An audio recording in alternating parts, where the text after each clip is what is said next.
In this video, we're going to extend on the work that we've done previously by building a slightly more complicated user interface.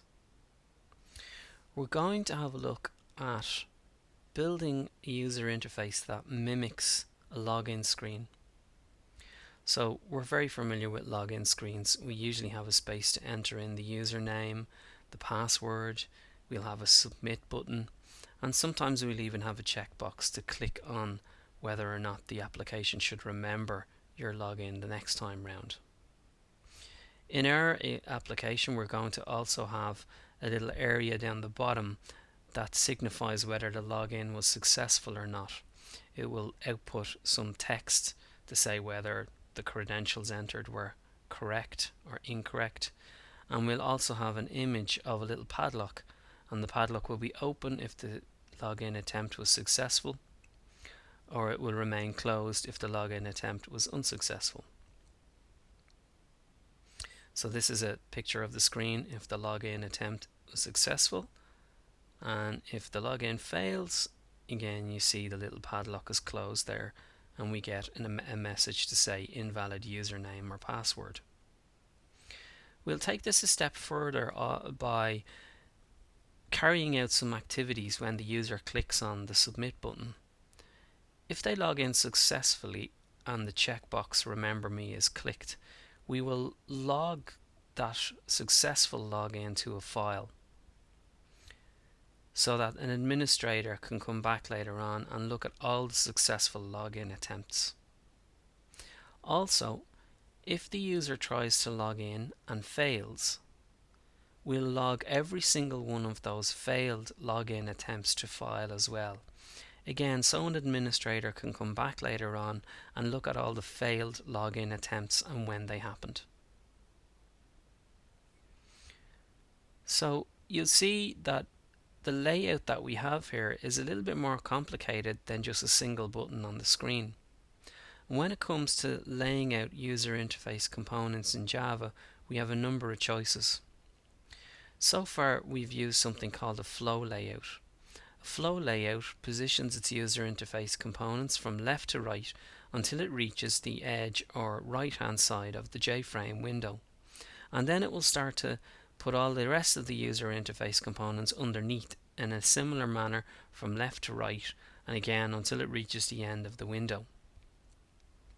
We also have other layouts: box layout vertical, box layout horizontal. We have something called a border layout, which is very useful.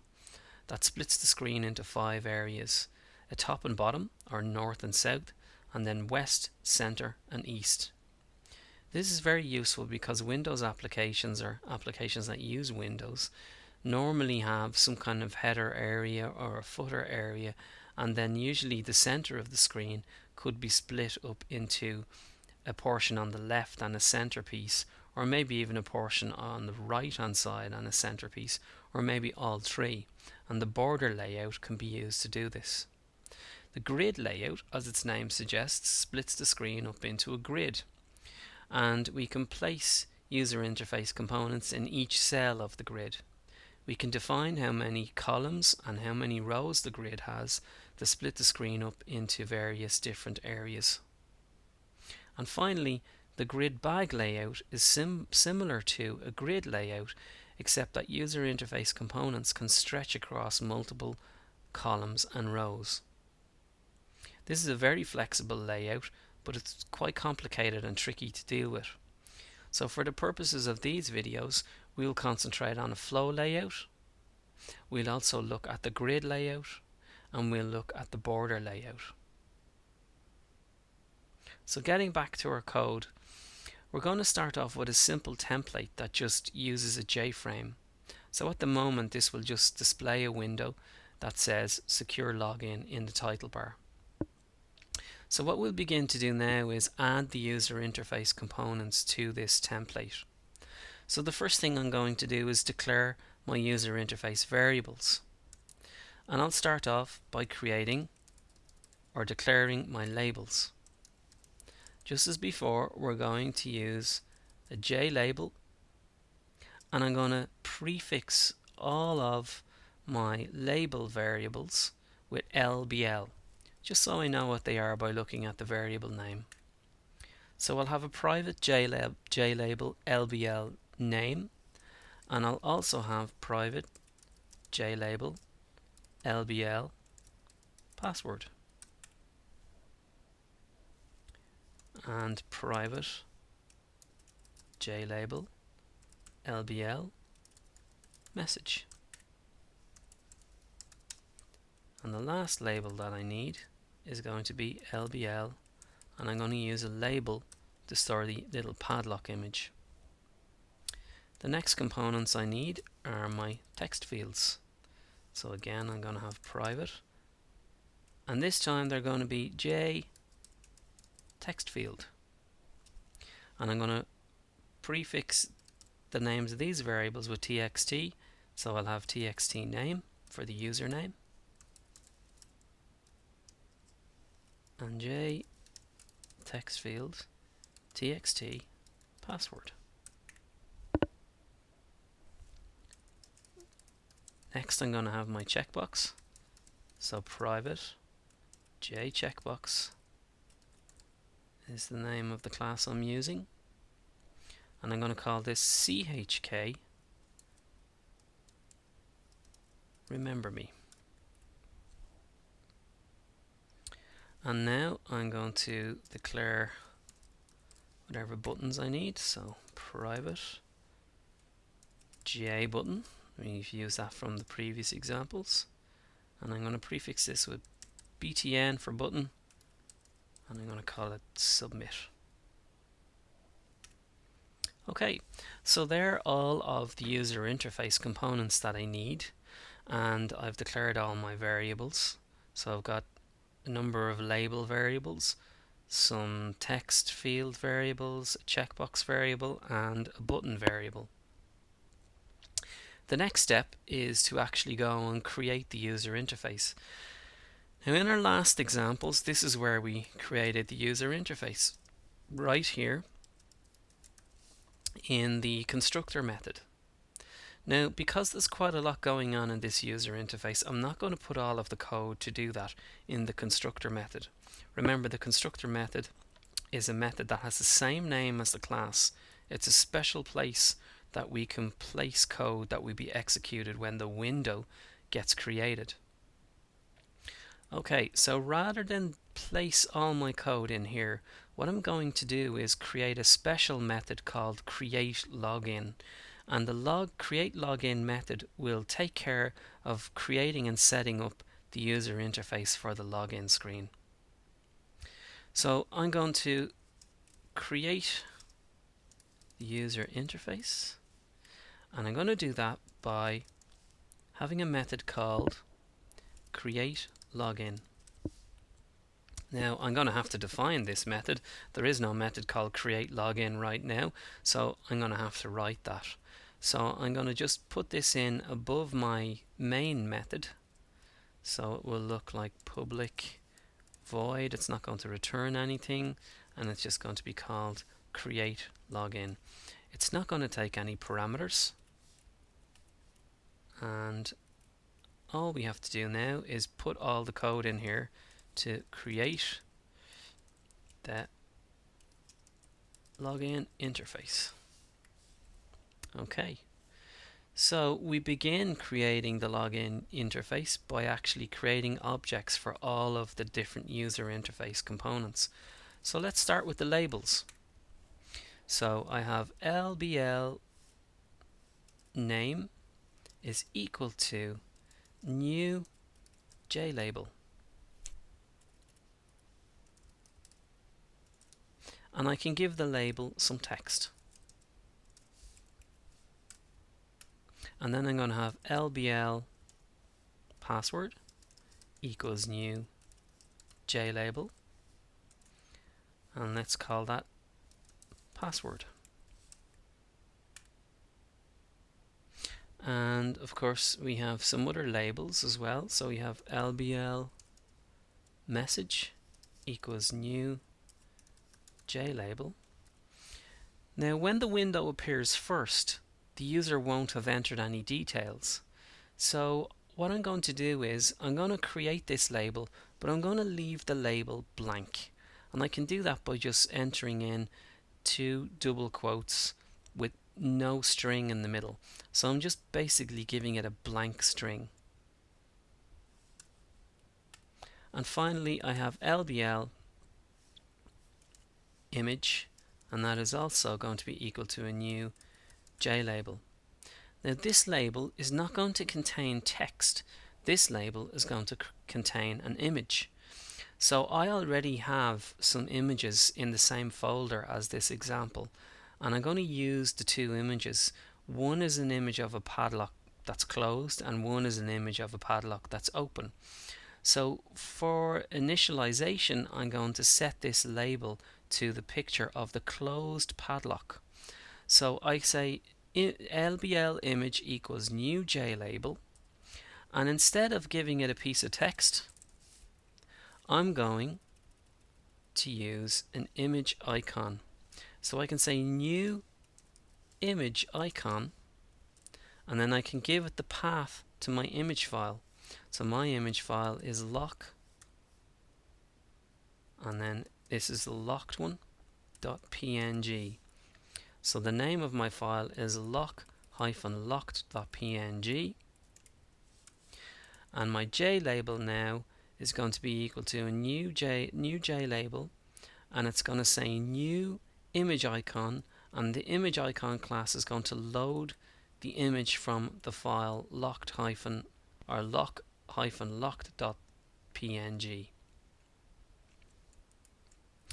This image icon class, the one that we're using here, is part of a library called AWT image.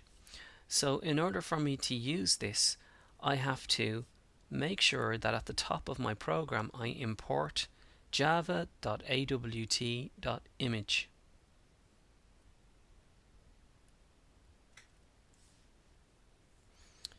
So the next thing I need to do is create my text fields. So the text fields are next, and I can say txt name equals new J text field. The J text field takes a number. So the number represents how long the text field is, or how many characters it will show. So for this example, I'm just going to set that to 20. So this will create a text field that has a width of 20. In other words, it will display 20 characters, or roughly 20 characters. I'm also going to set the text password equal to new J text field, and I'm going to set that to a size of 20 characters as well. The next thing I need to do is create my checkbox. So I'll say chk remember me equals new J checkbox. Now the checkbox takes a parameter of a label, so I can just say remember me. So just the same way as a label takes a piece of text and displays that piece of text, the checkbox also has an associated piece of text that it displays beside the little check symbol. Next I need to create the button, the submit button. So I can say btn submit equals new J button, and again I can give this a piece of text. The text on the button is going to be submit. So I've created all of my user interface objects now. All I need to do is actually add these to the window. So remember from before, in order to do that I have to grab a handle to the Windows content pane.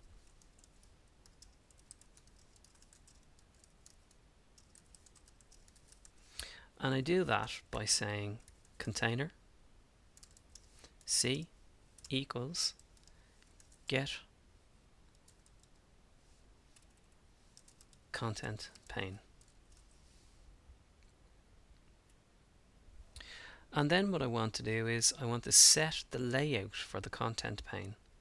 So I'm going to say c dot set layout, and I'm going to use a flow layout to begin with. So I'll say new flow layout. We're going to change this later on because a flow layout may not be the best layout for this, but for the moment we'll just use flow layout. Now once I've grabbed my handle to the content pane and I've set the layout, I'm now ready to add my user interface components to that layout. And I do this by saying c.add, and I'm going to add them in the order that they should appear. So the first one is LBL name, followed by txt name. So the label and then the text field for name, followed by the label for password and the text field for password.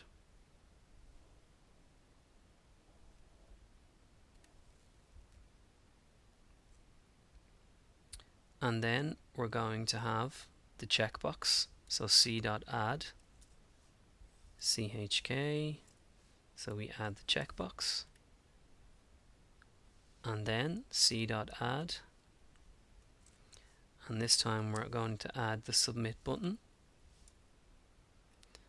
and then we're going to add our message, so LBL message, and finally c.add, and we're going to add in the label that's going to contain our image. Now the ordering here is very important because with the flow layout, as we'll see in a minute, it orders things from left to right. So if we want the order to be maintained, we need to add our components in the order that we would like them to appear. Okay, so that's pretty much it. If I've typed everything in correctly here, I should just be able to compile this and we should see our user interface. So let's do that. Okay, so I've got one or two errors here, so let's go and have a look and see what's wrong. Okay, so it's saying that private J text field, it can't find the symbol J text field, and that's because if you have a look, I typed it in wrong, so I'm missing a capital T. So let's fix that. Okay, so we've compiled, and let's run it and see what happens.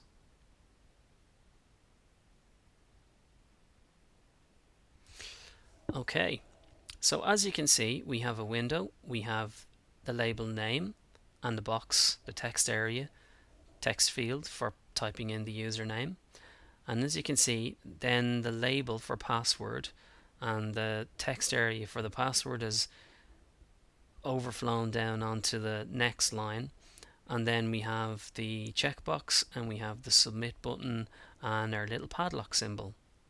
So this is based on the size of the window, so that the flow layout is trying to fit the components in as tightly as it possibly can.